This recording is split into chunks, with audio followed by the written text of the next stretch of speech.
কেন্দ্রীয় কর্মসূচির অংশ হিসেবে diploma in nursing science and midwifery এবং ডিপ্লোমা ইন মিডওয়াইফারি কোর্সকে স্নাতক সমমান করার এক দফা দাবিতে মানববন্ধন ও অবস্থান কর্মসূচি পালন করেছেন বাংলাদেশ ডিপ্লোমা স্টুডেন্ট নার্সেস ইউনিয়নের বরগুনা জেলা শাখা। এ বিষয়ে জানাতে বরগুনা থেকে যুক্ত আছেন সহকর্মী শাহ আলী। ওয়ালটন মাইক্রোওয়েভ ওভেনের খাবার গরম রাখে দীর্ঘ সময় ধরে। Walton microwave oven.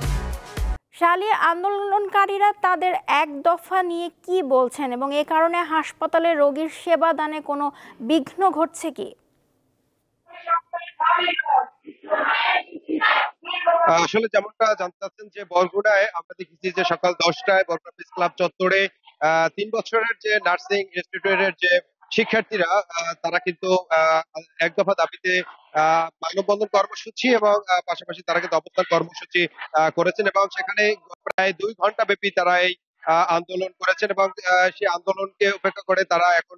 জেনারেল হাসপাতালের সামনে রয়েছেন। আমরা দেখেছি যে তাদের যে এক দফা দাবি যে ডিপ্লোমা ইন নার্সিং যে সায়েন্স অ্যান্ড মিডওয়াইফারির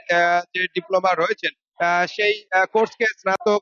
সম্মান ডিগ্রি পাশের কোর্স করার দাবিতে তারা কিন্তু এই কর্মসূচি পালন করছেন এবং সেখানে তারা কিন্তু বিভিন্ন ফেস্টুন তারা কিন্তু এখানে প্লাটুন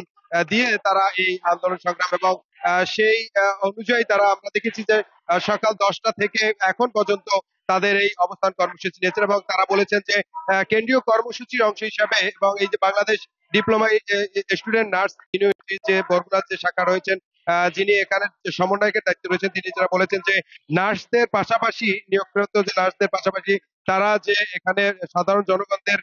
যে সেবা দিচ্ছেন তার বিনিময়ে তারা কোনো কিছুই পাচ্ছেন না। এই যে 3 বছরের তারা যে ডিপ্লোমা ইন নার্সিং করছেন সেটা এই সমমান ডিগ্রি পাশের যে কোর্স হিসাবে যেরকম কোর্স করছেন সেটা অনুযায়ী তাদের এই দাবি এবং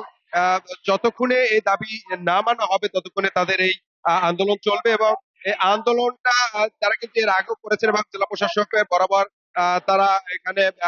স্মারকলিপি দিয়েছেন এবং স্মারকলিপির পাশাপাশি তারা বলেছেন যেটা যে যতক্ষণে তাদের এই দাবি মেনে নেওয়া না হবে ততক্ষণে তারা কিন্তু আরো কঠোর কর্মসূচি তারা ডাক দেবেন এবং এই যে 3 বছর তারা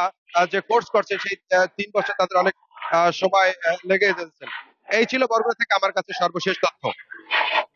শাহ আলী, আপনাকে ধন্যবাদ।